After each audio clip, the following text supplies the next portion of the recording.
Entonces, ahora que estamos comenzando la grabación, entiendo que tenemos más de 30 personas en sala. Comencemos con este corto, pero espero que bastante aplicativo webinar para ustedes. El día de hoy vamos a estar viendo lo que es campos y aplicaciones de la termografía infrarroja. Esto como parte del programa de termografía infrarroja, vamos a tratar de hacerlo lo más aplicativo posible. Dentro de lo que es la termografía infrarroja, bueno, ya me presentó María Ángela, vamos a pasar esto bastante rápido. Nosotros tenemos líneas de referencia. Lo primero que hacemos con la termografía es dividirla en dos formas de aplicarla, de forma cualitativa o de forma cuantitativa. ¿Qué hacemos con la termografía cualitativa? En este sentido, con la termografía cualitativa basta con tener una cámara termográfica o un recolector de imágenes térmicas con la cual nosotros podamos hacer comparaciones o evaluaciones en función a una interpretación visual de lo que estamos viendo. No requerimos hacer medición o interpretación de la temperatura ni corrección de emisividades, simplemente aquí tratamos de identificar una anomalía a partir de la inspección visual de la imagen, ¿no? Entonces, en este sentido, localizamos, hacemos un barrido, vemos un circuito e identificamos qué punto está más caliente, qué punto está más frío, sin la necesidad de evaluar. Solamente buscamos dentro de la zona si hay algo sospechoso, lo analizamos, si realmente se detecta o si es necesario verlo con un poco más de detalle, ¿no? Y la termografía cuantitativa tiene ya un análisis por detrás. La termografía infrarroja lo que hace es captar las imágenes térmicas a partir de su radiación electromagnética dentro del espectro de frecuencias en la cual está trabajando. No es una ciencia que mida temperaturas, ¿no? Tenemos que empezar a hablar con un poco más de detalle qué es lo que realmente estamos percibiendo. Un cuerpo, cualquiera que sea, eh, irradia energía térmica, ¿no? Sea que esté más frío o más caliente que el ambiente, si está por encima del cero absoluto, que es menos 273 grados centígrados o 0 grados Kelvin, irradia energía. Y esta energía es parte de una emisión térmica que dependiendo de su temperatura o su calidad térmica, irradia más o menos, ¿no? Y cuando tú tienes dos cuerpos de diferente calidad térmica o diferente temperatura, estos generan un intercambio de calor que no depende del medio, no depende si estás en aire, en agua, o no necesita un punto de conexión entre sí. Simplemente, debido a esta radiación térmica, se genera un intercambio hasta encontrar un equilibrio térmico. Entonces, la cámara termográfica lo que hace es aprovechar la radiación térmica del cuerpo para, en función a una serie de cálculos, validar o determinar de manera muy aproximada cuál es la temperatura. Y eso es lo que necesitamos para la cuantitativa. Utilizar estas técnicas para medir o estimar la temperatura y de este modo, de manera comparativa con un mismo cuerpo en el tiempo o con otros cuerpos de similares características, determinamos si hay un problema o no. Y luego, ya en función del análisis causa-raíz, establecemos qué tipo de acciones hay que tomar. Entonces, en la cualitativa comparamos. Podemos identificar, hay aplicaciones que no requieren que vayamos a la cuantitativa, pero para el tema de mantenimiento como tal, sí, muchas veces es necesario realizar un análisis cuantitativo de acuerdo a la aplicación. Y bueno, los límites y criterios de evaluación nos lo va a dar la norma. La normativa nos va a decir hasta qué límite es aceptable cuando ya entremos al análisis cuantitativo. Ahora, comparaciones. Cuando hacemos cualitativo, ejemplos, cuando queremos analizar los patrones térmicos de una imagen. Ustedes recuerdan cuando ha empezado esto del COVID, ¿no? Se hacía una estimación de la temperatura corporal. Sin embargo, si estuviéramos viendo mucho más atrás en el tema de aplicaciones relacionadas con la medicina, en la veterinaria, para los caballos de carreras, para los animales y demás, Muchas veces con termografía se determinaba la presencia de cierto tipo de hongos, ¿no? Y estos no se generaban como un valor de temperatura, sino como un área que tenía una diferencia de temperatura con el resto. Determinar de manera rápida si hay una anomalía cuando se hace una inspección de una subestación eléctrica para no tener que repetir equipo por equipo. Lo primero que se realiza es un barrido y a los puntos que ya con la experiencia se genera una observación específica, ya se le aplica un cuantitativo. Determinar dónde está búsqueda y rescate. Ya en Bolivia se tiene una tecnología de drones, los cuales pueden realizar inspecciones visuales en altura de hasta un alcance de 7 kilómetros. Y del mismo modo, se tiene en la misma tecnología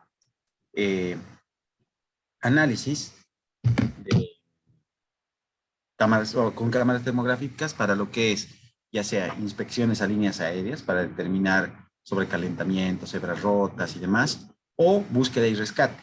En la búsqueda y rescate, de acuerdo a lo que es la temperatura corporal del ser humano, animales u otros factores, se puede utilizar para hacer la detección de aquellas personas que hayan desaparecido o cualquier otro tema. Solo temperatura aparente. Si nosotros realmente conocemos, queremos conocer el alcance de la temperatura corporal, por ejemplo, para lo que dijimos del COVID, no necesitamos hacer correcciones altas de emisividad o si la persona está más lejos, más cerca. Esta persona puede aproximarse, como en los aeropuertos, a las cámaras que ustedes pueden ver y automáticamente le sale una temperatura estimada, ¿no? Con poca variación. Y finalmente, como les mencioné, antes de la cuantitativa, realizamos un barrido para ahorrar tiempos y realmente intervenir aquello que tenga mucho más criticidad y de acuerdo a su estado. Ahora, para el tema cuantitativo, ya cuando nosotros detectamos una anomalía, aplicamos esto para poder determinar la calidad de la temperatura o la calidad del calor formado y la severidad en comparación con otros medios. Por tanto, acá, en vez de medida, vamos a hablar qué implica de una estimación de la temperatura, aunque, como lo estamos haciendo a través de un instrumento de medición, es una medida de temperatura. Debe incluir la compensación, sí, no siempre es relevante, para muchos equipos no es necesario realizarlo, pero bueno, vamos a ver un detalle. ¿Cuál es la cámara o el elemento termográfico que utilizamos más sencillo? Una pistola de medición de temperatura puntual. Estas temperaturas normalmente cuando ustedes, estas pistolas de temperatura cuando ustedes las compran, tienen una emisividad ya configurada, te dicen un rango de uso para la distancia, pero lo que hacen es medir puntualmente la emisión térmica de un punto y a partir de eso hacer un tratamiento para indicar la temperatura medida. Ya en una cámara termográfica nosotros tenemos este mismo principio, pero multiplicado de acuerdo a la resolución de la cámara. Dependiendo, las cámaras de mayor resolución tienen 20.000 puntos, 60.000 puntos, o la de más alta tecnología hasta el momento tiene 600.000 puntos o 600.000 píxeles, que ya posteriormente vamos a llamar. Siéntanse con la libertad de levantar la mano o preguntar en cualquier momento. Si son preguntas que corresponden, vamos a parar la explicación y si de alguna manera nosotros vamos a explicar esto más adelante, se los voy a notificar o se los voy a hacer saber. Estoy atento al chat en este momento. De momento no veo nada. Así que vamos a continuar. Ahora, para la cuantitativa hay unos conceptos que necesitamos conocer. Uno es el delta T, una diferencia de temperaturas entre un componente y el mismo en el tiempo cuando funcionaba bien u otro componente que esté operando de manera con características similares para la comparación. La termografía es una ciencia que en su aplicación continua nos tiene que ayudar a generar tendencia, porque es a partir de la tendencia que vamos a generar un cambio de estado o poder detectar un cambio de estado. Sin embargo, si yo no tengo un valor previo, puedo guiarme por dos cosas, por un equipo de similares características con operación similar o por equipos del mercado recomendados por la norma, por ejemplo, para un motor, cuál debería ser de acuerdo al frame, a la potencia, a la corriente de circulación, al entorno, un valor recomendado de temperatura. Pero en el momento que nosotros ya tengamos un historial o una línea base, es mejor siempre comparar con el mismo equipo bajo las mismas condiciones de operación. Para eso existen fórmulas de compensación y demás. Entonces, ¿por qué es necesaria la comparación? Lo que hemos dicho. Siempre necesitamos una referencia, necesitamos que, por ejemplo, en sistemas eléctricos se comparen fases, se comparen puntos de circulación de corriente. En aislamiento necesitamos comparar una sección o un área para ver cuál punto está tal vez con una fuga de calor o un defecto del aislamiento. Y finalmente, nosotros, si no traducimos esta imagen térmica a un valor, muchas veces por criterio podemos darle una severidad mucho más alta de lo que realmente es, o podemos obviar algunos problemas porque por la percepción visual, porque esto es percepción de colores y muchas veces cambia de persona a persona, podemos tomar decisiones erróneas, ¿no?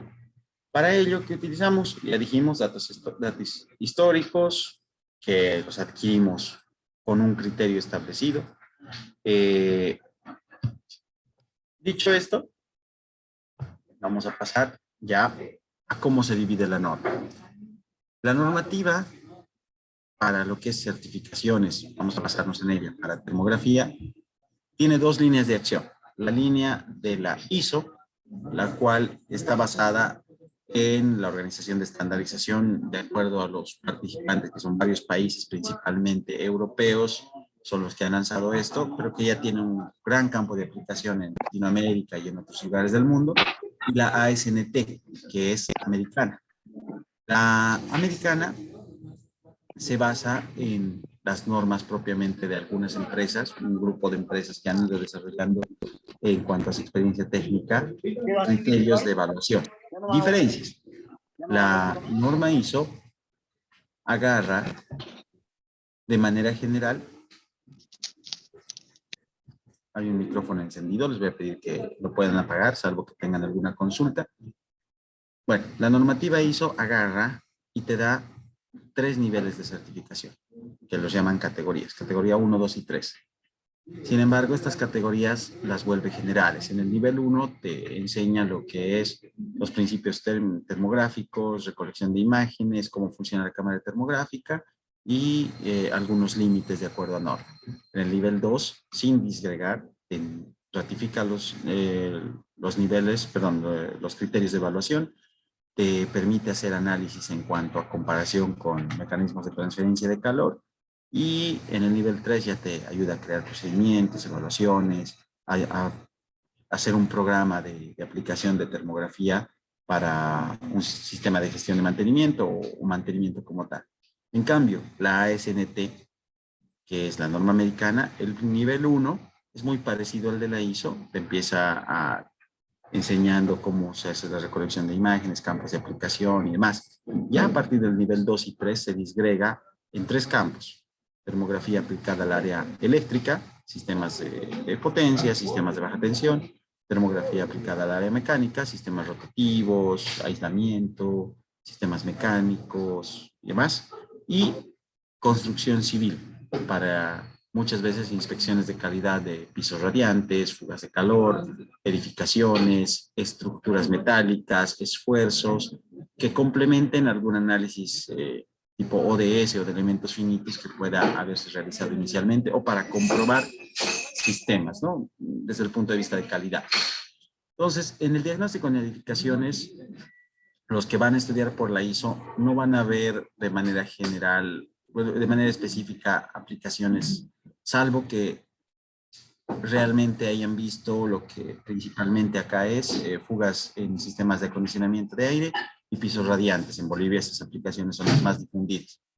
Los que van a ir por la SNT, la verdad, de acuerdo a los requerimientos de nuestro mercado, en Bolivia no hay tanto aplicaciones o solicitudes para validación de edificaciones. ¿Por qué? Porque no hacemos un control de calidad, ¿no? Tampoco para estructuras, para puentes y demás, porque pocos sistemas son dimensionados o diseñados con elementos finitos, ¿no? Entonces, si bien es un campo muy amplio, las experiencias, por ejemplo, las mías, no van en más de un 5 o 10% de todos los campos en los que hemos trabajado. Uno de estos campos de edificaciones civiles también y de la parte civil como tal está en la restauración de patrimonio histórico. Muchos restauradores, valga la redundancia, utilizan la termografía para determinar los puntos más débiles o los puntos en los cuales deberían trabajar con mayor cuidado al restaurar una obra. Ustedes han debido escuchar de el caso más famoso, es la restauración de la Virgen de Socavón allá en Oruro, justamente. Ha tenido un proceso de 16 restauraciones y solo en la última, después del nombramiento del Patrimonio Oral de Oruro, vinieron con una inspección termográfica y todo esto, si alguna vez tienen la oportunidad de ir a Oruro y visitar el Museo de la Virgen, está documentado. Ustedes pueden ver parte del proceso, una o dos imágenes muestran, pero lo resaltan ahí porque es un proceso que para nosotros era de última tecnología, sin embargo, ya se estaban aplicando en muchas plantas de Bolivia. Vamos a saltarnos a la aplicación de edificaciones y construcciones civiles porque, como les mencioné, no es de las que tengamos mucha experiencia y vamos a irnos a lo que realmente quizás es el 60 o 70% de las aplicaciones más dentro de la industria, más difundidas dentro de la industria, y son los sistemas eléctricos de baja, media y alta tensión, ¿no? ¿En qué nos basamos? Todo sistema eléctrico tiene una circulación de corriente. Conocemos nosotros la ley de Ohm, diferencia de potencial, resistencia eléctrica por corriente. Entonces, basado en este principio, pasamos a el efecto Joule. Todo sistema que ya tiene una circulación de corriente genera una potencia por efecto Joule, es decir, disipa el calor por el efecto Joule, proporcionar esta corriente al cuadrado de la corriente por la resistencia del cuerpo. Entonces, todo sistema eléctrico, tenga o no aislamiento, genera calor. Y al generar calor o al emitir calor, es posible determinar su estado de acuerdo a un análisis de temperaturas. Porque ¿qué es la temperatura? La medición de la calidad de este calor, ¿no? Entonces, en estos sistemas lo que nosotros podemos ver es, inicialmente, cualitativamente, si ustedes se fijan en esta imagen, podemos determinar que hay una diferencia en la emisión térmica de estos tres puntos. El lado derecho para ustedes es el lado con menor calidad térmica. Si nosotros nos fijamos los colores que están variando, tenemos aquí un morado y un casi negro, que están entre el orden de 26.4 hasta, digamos, 28 grados de temperatura, que no sabemos si está compensada. Vamos a tomarlo simplemente como referencia. Ya en la parte central, si nosotros nos fijamos el punto que estoy señalando, el punto medio del perno, existe aquí una sección en semiluna que se puede ver en color púrpura. Este color púrpura asemeja estar por encima de los 30 grados de temperatura. Si nosotros nos guiamos por la imagen como tal, podríamos decir aquí hay un punto que está más caliente que el resto. Sin embargo, eso nosotros podemos volverlo a un valor de temperatura y demás, hacemos el cálculo, pero desde el punto de vista cualitativo, si ustedes se fijan bien, en este sector solo el área del contorno, perdón, solo la sección del contorno tiene un color diferente, por lo cual cualitativamente para nosotros esto es un reflejo. ¿Por qué es un reflejo? Porque está en el sector de donde viene un mayor nivel de temperatura, que es el sector en naranja, y no lo vemos en el contorno que está hacia el otro lado, hacia el sector más frío. Aparte que esto es algo que ya se puede ver más adelante en mecanismos de transferencia de calor, no hay conducción, solo es localizado, solo es un color reflejo, ¿correcto? Si nosotros ponemos a analizar en más detalle, si aquí existiera un punto caliente, debería estar disipando su calor en el resto de la sección del cuerpo. Sea que es una temperatura menor, lo va a disipar quizás en una sección menor, o como podemos ver en la sección naranja, se disipa en todas las partes metálicas o no metálicas de acuerdo a un mecanismo que se llama conducción. Entonces, en este sentido, cualitativamente, ya hemos descartado un punto caliente en el central y estamos viendo de que sí existe un punto caliente en el lado izquierdo. Ahora, este punto caliente es o no de cuidado, todo depende de mi corrección de parámetros como emisividad, distancia y otros detalles, ¿no? El medio en el cual estoy, el material para ver, como ya dijimos, la reflectividad o la capacidad de reflejar para compensar estos niveles de temperatura. Si esto no está compensado, si yo estoy usando una emisividad muy baja, una reflectividad muy alta, tal vez este valor de temperatura no es el real. Una vez que yo corrija los reales, puede que en la parte inferior tenga 30 grados y en la parte superior tenga 40 grados, tal que en el intermedio no tengo ni 10 grados de diferencia. Entonces yo puedo decir que existe una anomalía, sin embargo, por la diferencia que tiene de 2, 3 grados, quizás puedo dejarla para mi próximo mantenimiento programado y no intervenirla inmediatamente. Sin embargo, si ya esto está compensado y esta imagen es una imagen aproximada a la realidad, puedo asumir que estas temperaturas, ¿no?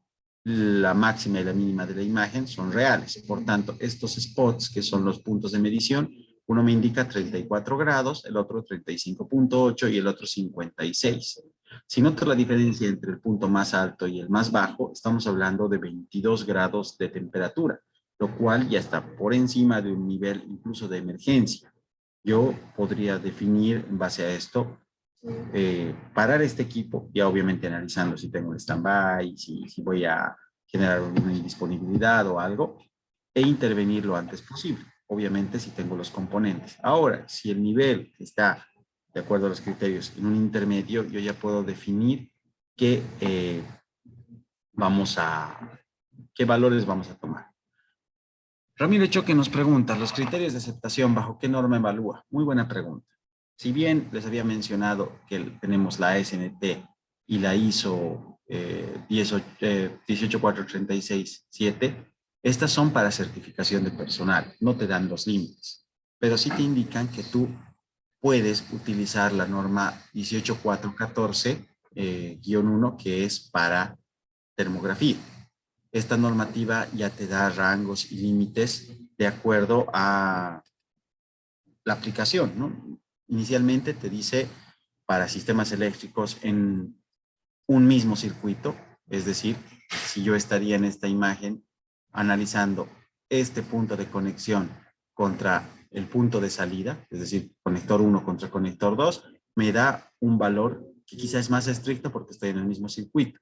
Ahora, si estoy comparando entre dos fases diferentes con circulación de corriente similar, ya me da un valor distinto, ¿no? Entonces, este criterio aplica para circuitos de corriente de un mismo conductor o circuitos de corriente de dos conductores paralelos, ¿no? Aparte te da algunos criterios de corrección. Si este circuito está a la intemperie, tú tienes que tomar en cuenta el valor del viento, porque el viento que realiza una refrigeración. Puede que en un momento de alto flujo de viento o alta velocidad de viento, tú tengas una diferencia, perdón, tú tengas una diferencia menor, así que tienes que esperar a que este viento calme para tú ver realmente la magnitud del problema. Otro detalle es la compensación de corriente. Si yo estoy comparando una imagen contra sí misma en un punto del tiempo, tomada hace un mes, hace 2 meses, no lo sé, eso ya lo vamos a analizar de acuerdo a nuestro plan de mantenimiento, y yo por muchas razones no puedo alcanzar el valor comparativo de operación, es decir, ahora estoy operando con 30 amperios de corriente, pero mi referencia era a 50 amperios de corriente y no puedo alcanzar porque este es un tema de proceso. Entonces lo que yo tengo que hacer es una compensación. En esa compensación hay un factor de corrección que es I cuadrado anterior sobre I cuadrado actual, ¿no? Ahora, si yo estoy viendo un sistema mecánico y esto está referido al flujo o a la presión de una bomba, yo tengo que ver cuál es el flujo actual o la presión actual y hacer un factor de corrección contra la presión máxima o el flujo más alto en los cuales haya estado trabajando. Todos estos factores vienen dados dentro de la norma, que tengo una copia, si creo que todos están en el chat.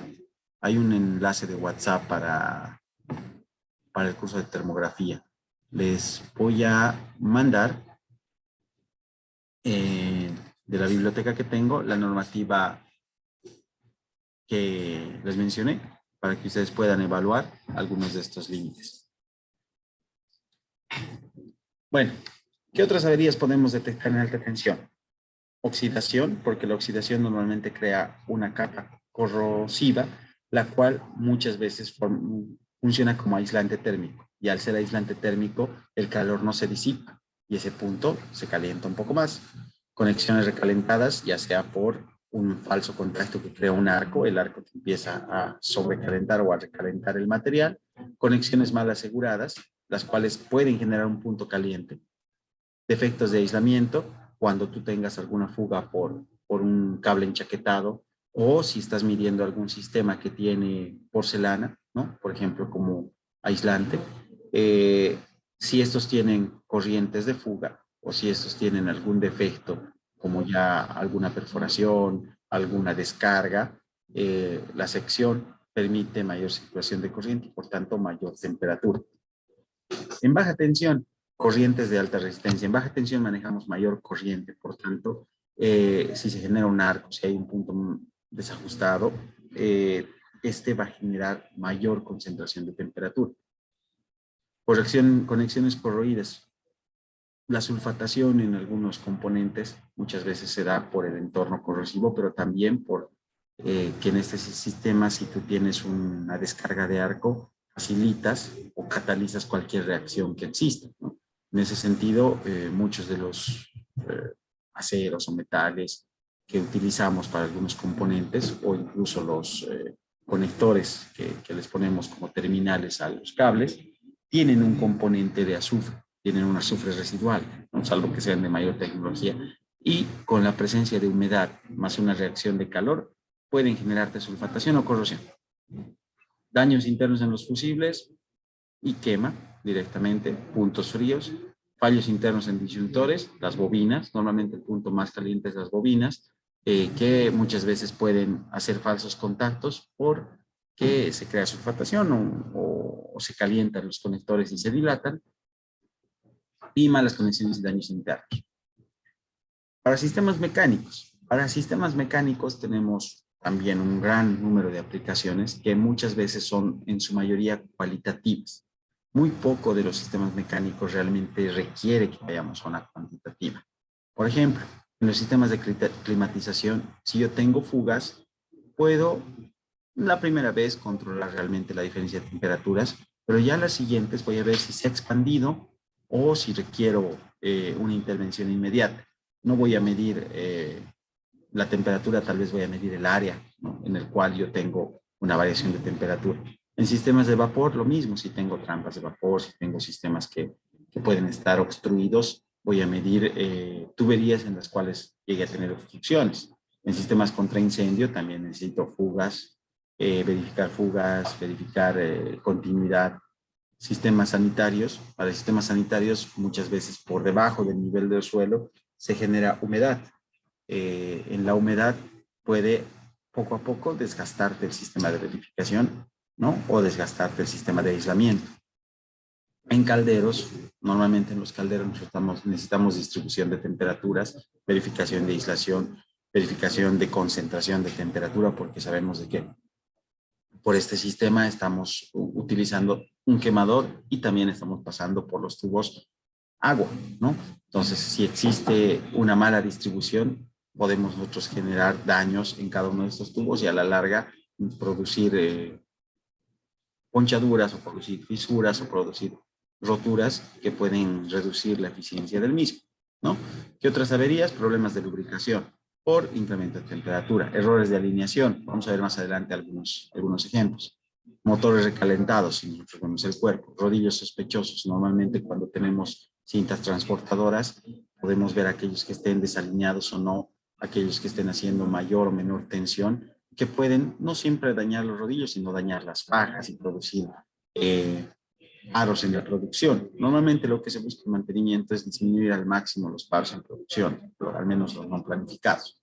Bombas sobrecargadas, dependiendo también de si tienen algunas fisuras o roturas internas. Muchas veces la vibración te lo detecta, sí, pero con termografía tú ya podrías ver variaciones en la distribución de la carcasa. ¿Por qué? Porque dentro tú vas a tener un fluido que transmite calor y te lo va a poder concentrar en un punto o no, dependiendo de si hay alguna variación en la dirección de su flujo. Ejes de motores recalentados, normalmente cuando tenemos sistemas, por ejemplo, turbinas, compresores de alta temperatura, cuando estos paran, tú puedes someterlos a un esfuerzo si no haces un enfriamiento adecuado, un cool down, y estos llegan a pandearse. Si se pandean y tú no los has detectado adecuadamente en su siguiente operación, te van a empezar a dar vibraciones, obviamente, pero también pueden estar generando compresión por alguna dilatación térmica y en esos puntos, en los principalmente acoples o en los puntos finales de un sistema, tú puedes verificar estos con termografía. Rodamientos calientes, muy asociado al sistema de problemas de lubricación, pero también pueden estar asociados a un mal montaje, un montaje cruzado o a un montaje fuera de especificaciones, por ejemplo, en los cónicos que vienen con un casquillo de montaje, ¿no? Con un buje de montaje. Si nosotros le damos demasiado, le quitamos el juego, o sea, le ajustamos demasiado, estos pueden tener un mayor calentamiento, ¿no? Entonces, no siempre asociado a la lubricación, más a montaje.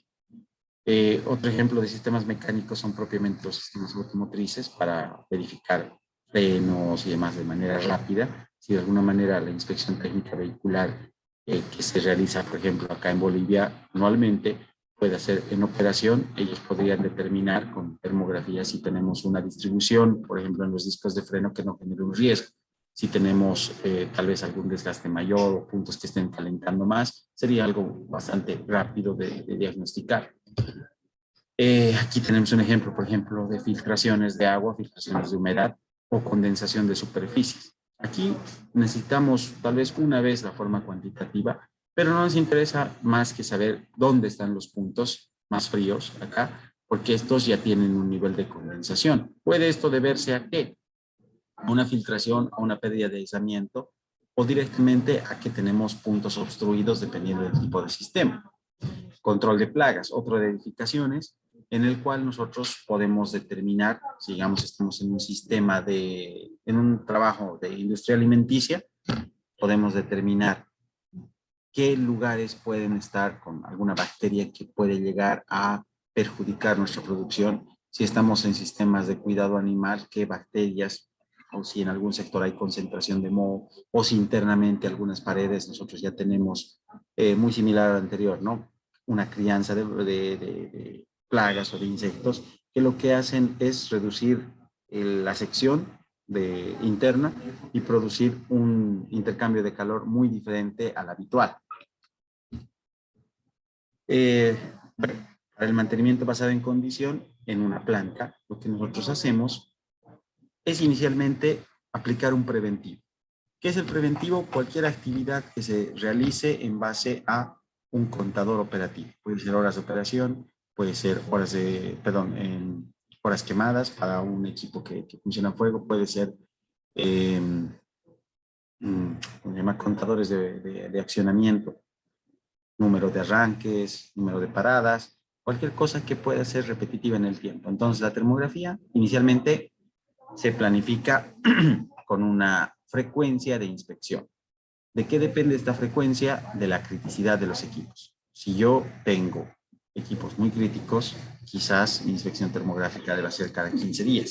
Si yo tengo equipos de mediana criticidad, para no tener una sobrecarga de horas hombre, lo haré mensualmente. Lo haré en los que no son tan críticos cada 3 meses y en los que no es necesario porque son de nula criticidad, tal vez no realizaré y me iré a un mantenimiento correctivo, pero diferido y decidido por mi persona, ¿no? O por la filosofía de mantenimiento de la planta.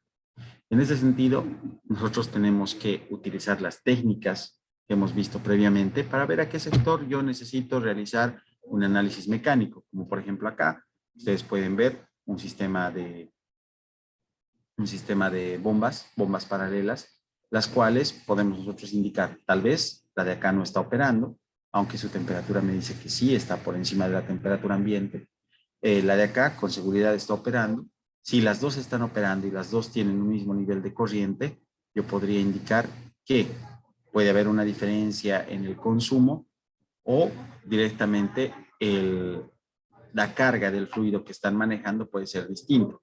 ¿Por qué? Porque de acuerdo a la densidad, aquí yo veo que una bomba está más fría que la otra. O realmente no están operando, aunque en ese sentido todo tendría que estar casi uniformizado en cuanto a temperatura, o la bomba de atrás ha terminado de operar hace poco y está entrando en un periodo de enfriamiento, ¿no? O están manejando fluidos diferentes porque acá tengo una temperatura mayor. ¿No? Entonces, en ese sentido, yo ya he hecho una evaluación de mi proceso. Ahora ya puedo hacer tal vez algo más cuantitativo, ver acá si están operando los dos, las temperaturas de cuerpo del motor. En este que está operando, veo que del acople, de la parte central de la unión del acople, a mano derecha tengo un nivel de temperatura mayor. Si ustedes se fijan, aquí tengo un anaranjado más claro y aquí tengo un anaranjado más oscuro. Los colores oscuros tienden a ser representación de un punto de menor calidad de calor, menor temperatura. Entonces, esto puede verse a una transmisión de calor que viene del motor, ya no hay desalineamiento, o puede también deberse a un desalineamiento como tal. Y en ese sentido yo tendré que evaluar primero este detalle, complementar con vibraciones, no sé, verificar consumos de corriente, si ha subido en relación a algún punto, porque también cuando tienes desalineación, por el torque que necesitas, la corriente sube ligeramente. Entonces, fíjense que aquí para el mantenimiento preventivo basado en condición ya hemos determinado varios parámetros, varias pautas de análisis solamente con ver la imagen. ¿Qué otras averías podemos detectar dentro de nuestro plan? Fugas en bombas, fugas en tuberías, defectos de aislamiento, obstrucciones en tuberías. Y finalmente, un campo en el que yo tengo nula experiencia, ¿no? Por eso la imagen que ustedes pueden ver es recortada de otro lugar, es la electrónica, detección en componentes, ¿no? Eh, Muchas veces en la electrónica ustedes realizan mediciones de acuerdo a los puntos de salida y demás, energizando para ver la reacción de componentes. En ese sentido, entiendo que hay aplicaciones, no tengo experiencia, no les puedo hablar más de este detalle. Un ejemplo de termografía cualitativa es termografía aérea para lo que es planificación urbana, techos radiantes. Ustedes han podido ver que hay una aplicación de lo que es, ¿cómo se llama? Generación fotovoltaica, en la cual ya tenemos, por ejemplo, una normativa de que cualquier vivienda en Bolivia puede aplicar generación fotovoltaica. Falta definir el tema de los medidores bidireccionales, pero ya en ese sentido se puede hacer un sondeo simplemente con fines informativos, por ejemplo, de cuántas casas están utilizando este tipo de tecnología. Otro detalle es para ver los puntos de concentración, buscar tal vez alguna fuga de gas, varios detalles. Control de calidad en productos. Acá yo les tengo un ejemplo, ¿no? Me tocó hacer prácticas en una empresa de alimentos allá en Oruro, en la cual se tenía un horno de secado. En la época de Navidad salen unas galletas que son solo de la temporada, entre las cuales hay una que está recubierta de chocolate, ¿no? Entonces, estas, después de que viene el chocolate, tienen que pasar por un proceso de enfriamiento para que después, cuando sean empaquetadas, no se derritan. Creo que salen a una temperatura superior a 60, perdón, entran a una temperatura superior a 60 grados y tienen que salir sí o sí por debajo de 13 grados para que el chocolate después no, en el proceso de empaquetado, no se dañe la presentación de la galleta. Entonces, ¿qué tenían ellos? Ellos tenían cámaras de inspección.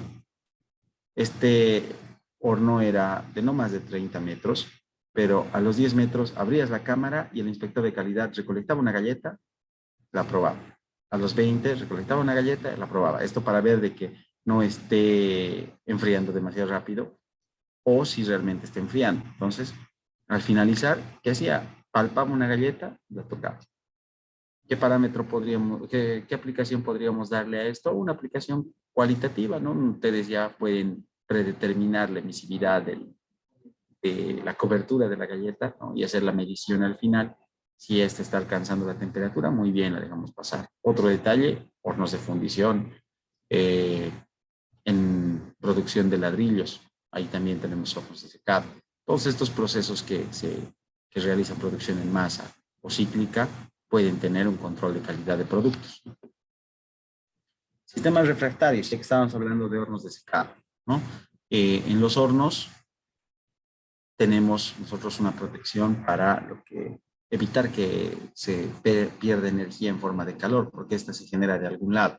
Y si nosotros tenemos uno de estos sistemas, han debido escuchar de un término llamado cálculo del espesor técnico-económico de aislamiento.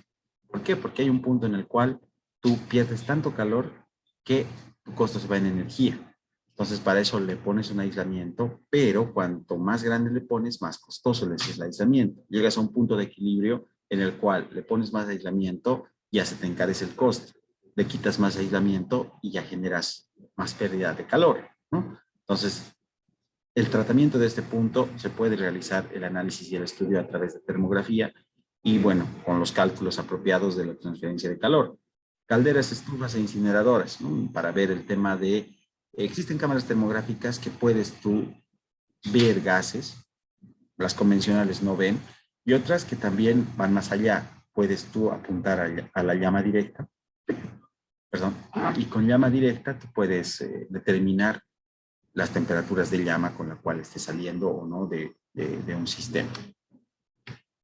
Equipos reactores, equipos de craqueo, esto normalmente aplicado a sistemas de gas y otros elementos que tienden a la degeneración y a la pérdida de rendimiento. Ya tenemos algunos ejemplos, por ejemplo, la inspección de aislamiento de un tanque petroquímico para ver que no existen pérdidas de calor. Acá tenemos un punto que ya les había comentado, los más oscuros tienden a tener menor temperatura. Si yo conozco el proceso y realmente aquí tengo un punto de inspección, una cámara de inspección, no me voy a alarmar con esto. Sin embargo, si conozco el proceso y evidentemente no hay cámaras de inspección en esta parte, diré que por este sector existe una fuga de calor, una pérdida de aislamiento, ¿no? Defecto en aislamiento de refractario. Si ustedes pueden ver, acá tengo un horno de secado, ¿no?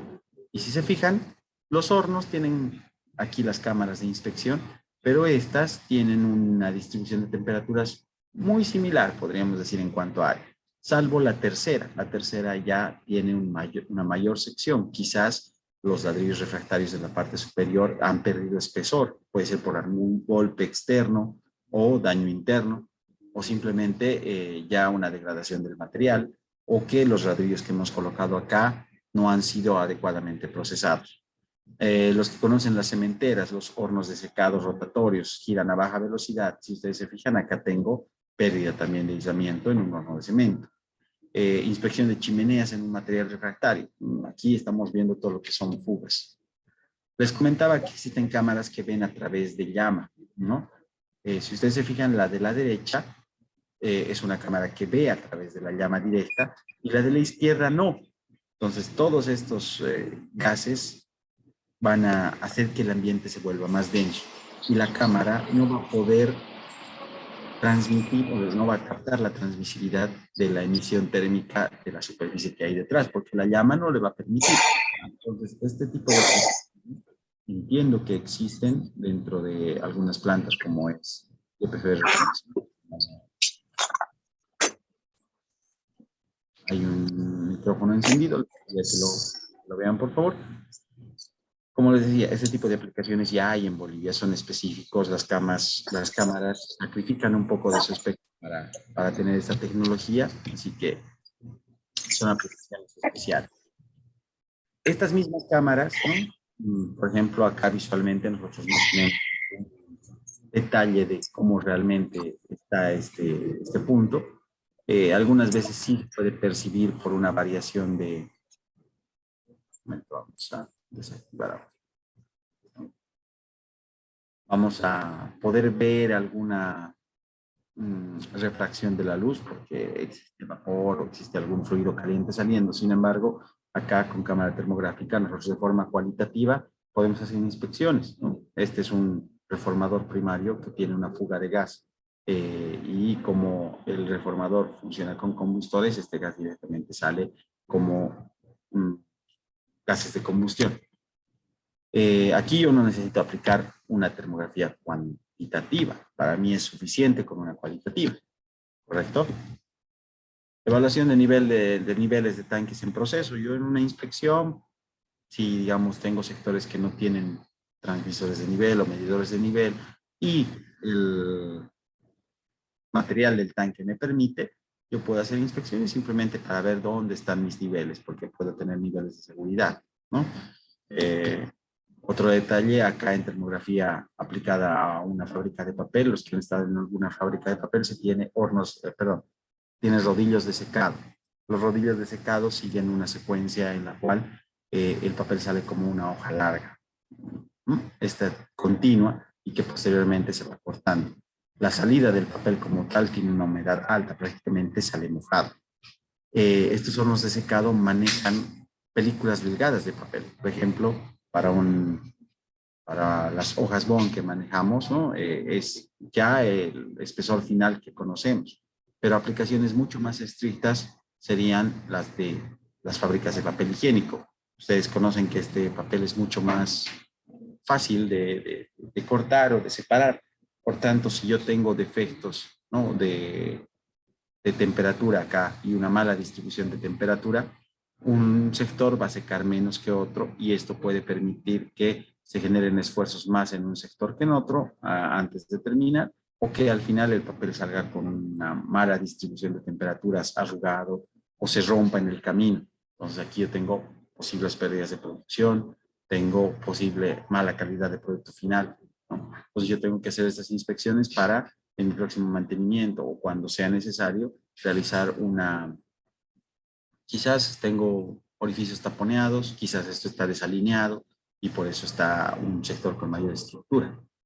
De la derecha no voy a hablar mucho porque es electrónica. En el tema de fundiciones tenemos el tema de esfuerzos en los moldes, en las matrices. En el tema de pavimentos, ustedes saben que acá en Bolivia no tanto, no tenemos mucha exigencia a la hora de hacer un pavimento de una carretera o equivalente, pero en países como en Estados Unidos, en Canadá, se hacen auditorías. Como esto se hace con dinero de los aportantes, con impuestos, ¿no? Si por alguna razón, cuando yo estoy en mi vehículo, existe un bache y el bache me provoca un accidente, yo puedo demandar al, al gobierno, ¿no? Sí, al gobierno del sector. Y muchos de estos casos te indemnizan con sumas muy altas. Es por ello que ellos aplican controles de calidad muy estrictos para lo que es nivelación, para lo que es distribución homogénea de lo que es la temperatura, el asfalto y demás. Entonces, las aplicaciones están. Muchas veces no existen en el mercado muchas ofertas para este sector, pero es bueno conocerlo. Y algo que desde hace unos 10 años ya está empezando a implementarse en Bolivia son los sistemas eólicos, ¿no? Estos sistemas son sistemas mecánicos, los cuales, debido a que por algún problema en las hélices, por algún defecto de fabricación, eh, pueden generar más esfuerzo del que se deba en alguna de las partes del álabe. Si ustedes han visto uno de estos álabes, tiene una forma que va cambiando en su estructura. Al principio son como unos cangilones y en la parte superior ya son planos. Esto es debido al esfuerzo que tienen que captar y también al momento que le dan por las fuerzas aplicadas al punto de apoyo. Adicionalmente, que nosotros no tenemos una certeza de que exista un flujo homogéneo de viento, por tanto, podemos tener en algún momento un sobreesfuerzo en alguno de estos sectores. Bueno, con eso les voy a hablar de lo que mencioné al principio. Hemos podido participar de termografía en líneas aéreas. Tenemos algunos videos y algunas imágenes recolectadas. Es una aplicación con drones que últimamente ya se está disgregando. Obviamente, las cámaras son un poco costosas y requieren un poco más de inversión. Sin embargo, yo creo que esa tecnología ya va a poder llegar a los Phantom, que son los drones más baratos que hay en el mercado de Bolivia. Están de 800 a $1000, que son drones con una protección IP ya más alta. Todas estas aplicaciones vamos a verlas con un poco más de profundidad cuando lleguemos a tener cierto nivel de experiencia. Lo que es aplicaciones cuantitativas como tal es parte del nivel 2. En el nivel 1, lo que nosotros vamos a ver es el tratamiento de las imágenes para poder llegar a un nivel de identificar el valor de la temperatura con una aproximación de casi el 99%. Entonces, este tema de aplicaciones lo vamos a ver de manera cualitativa, pero es un pantallazo y es un punto de partida para que ustedes puedan, si alguno tiene una cámara termográfica a disposición, ir ampliando su espectro de aplicaciones que tal vez hasta el momento no los había visto de ese modo. Entonces, si tienen alguna consulta, básicamente en la industria estas son las aplicaciones que se conocen. Podemos ver muchas más. Dentro del catálogo de FLIR siempre te vienen casos de éxito y ahí he podido ver veterinaria, salud y otros más que tal vez muchos de ustedes también han podido compartir si han trabajado con cámaras termográficas. María Ángela, te cedo para que podamos continuar con algunas preguntas.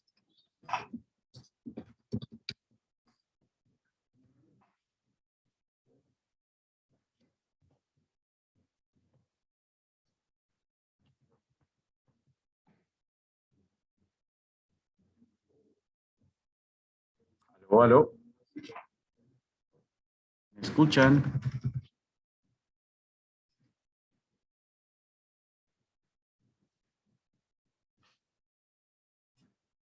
Aló, aló, ¿me escuchan? Se le escucha bien, se le escucha muy bien, pero la pantalla está oscura. Bueno, sí, con esto habría terminado la presentación. Sin embargo, le hablaba a la moderadora para ver si tienen algunas consultas o ella quiere hacer algunos comentarios. Quedamos abiertos a las preguntas que puedan tener.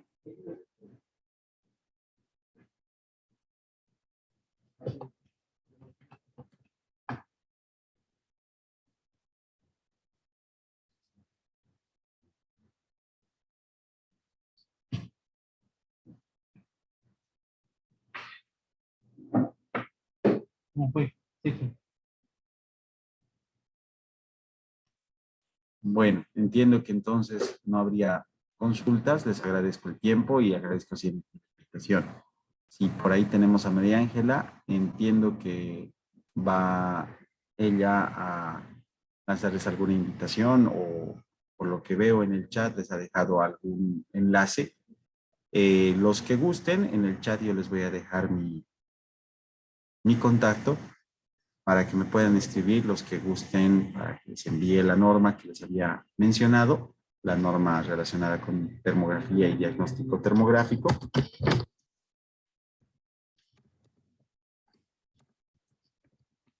Y los que quieran también, voy a dejar mi correo electrónico para algún contacto en cuanto a alguna consulta de su interés.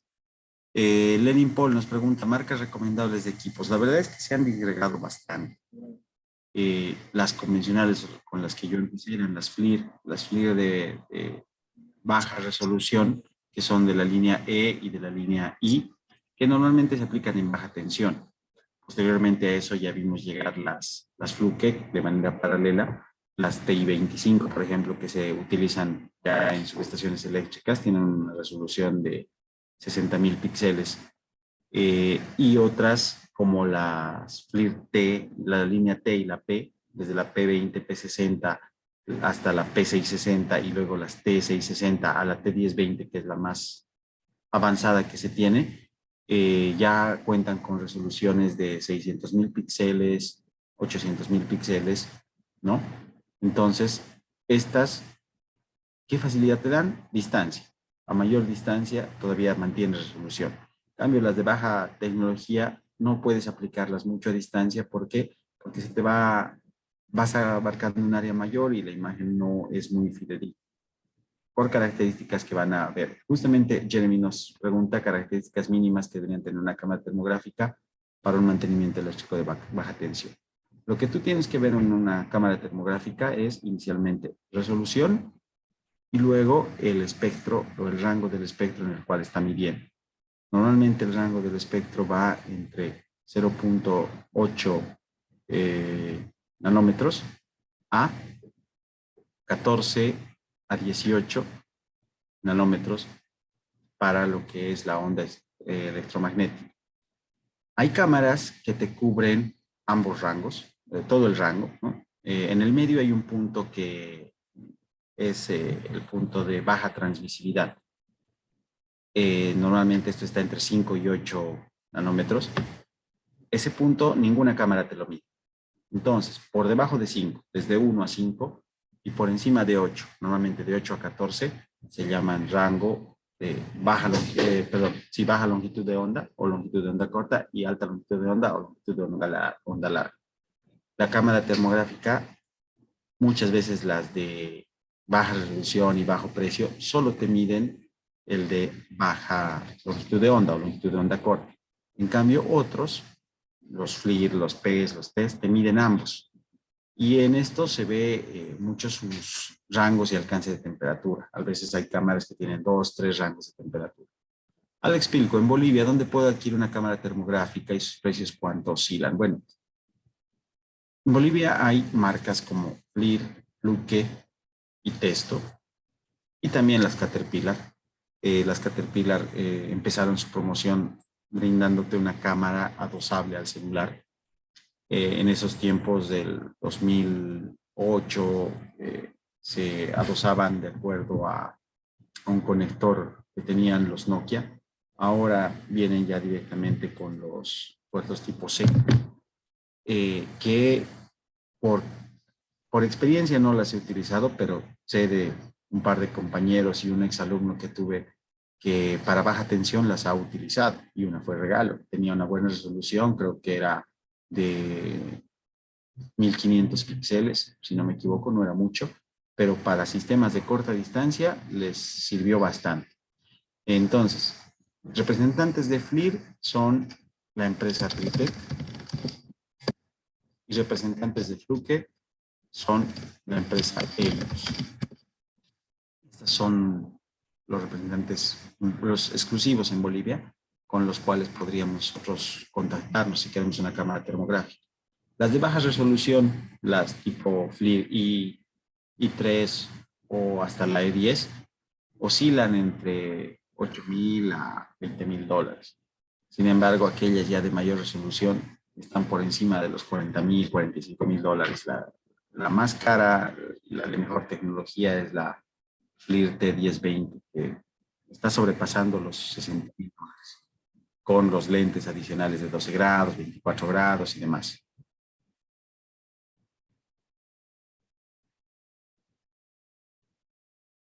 Nos pregunta Lenin, de la marca Unite, ¿algún modelo que recomiendes? La verdad no conozco la marca, tendría que ver, voy a buscar algún catálogo.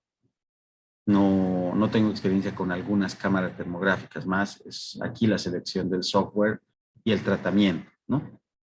Jeremy nos pregunta, por favor, ¿podría explicar en forma muy resumida lo que es la emisividad y cómo se selecciona una cámara? Muy bien. La emisividad es la capacidad de un cuerpo, que un cuerpo tiene de emitir su energía en forma de radiación. Normalmente, la emisividad se considera con otros factores como son la reflectividad y la transmisividad. O sea, un cuerpo cualquiera tiene 3 características. Cuando le llega energía, o la absorbe y luego la emite, porque la absortividad es lo mismo que la emisividad, o la refleja o la transmite, la deja pasar. Entonces, la mayoría de los cuerpos con los que estamos trabajando son opacos, es decir, no dejan pasar la energía. Entonces, esto se reduce en la industria a 2 términos. La energía o se emite o se refleja, ¿ya?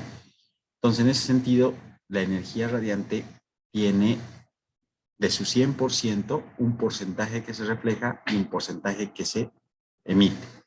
Y es ahí donde entran 2 factores, la emisividad y la reflectividad. Entonces, si nosotros decimos que este cuerpo emite el 60% de la energía que tiene y refleja el otro 40%, la emisividad es ese factor en el cual el cuerpo emite su energía. 0,6, por ejemplo, para nuestro ejemplo. Entonces, dependiendo al material y al acabado del material, si está más pulido, si está menos pulido, o si realmente tiene un acabado distinto, o el propio material como tal, tiene distintas emisividades, ¿no? Entonces, en la cámara, ustedes tienen preconfigurado emisividad, por ejemplo, del aluminio, emisividad del hierro, pero también tienen del hierro fundido, del hierro al carbón, del hierro acabado, del pulido, del fresado, dependiendo a la rugosidad del material y al material como tal. Estos te pueden dar 0,4, 0,6, 0,7, 0,8, ¿no? Entonces, lo máximo que puede tener un valor la emisividad es 1. A eso se le denomina cuerpo negro perfecto. Y lo mínimo que puede tener, obviamente, es 0. Sin embargo, hay pocos cuerpos de emisividad 0. Podemos hablar de que en la industria se ven desde 0,25 para arriba. UNIT no hace cámaras termográficas, solo hace cámaras térmicas. Bueno, la diferencia entre las cámaras térmicas y las termográficas es que estas últimas son capaces de medir la temperatura absoluta en todos y cada uno de sus píxeles. Muy bien, gracias Juan Carlos por la aclaración. ¿Dónde se guarda la grabación de este curso? Vamos a compartirla en el canal de YouTube que se tiene. Les vamos a pasar el link mediante María Ángela, no lo tengo en este momento, o si quieren pueden ir ustedes a YouTube y buscar el canal Podcaster RC.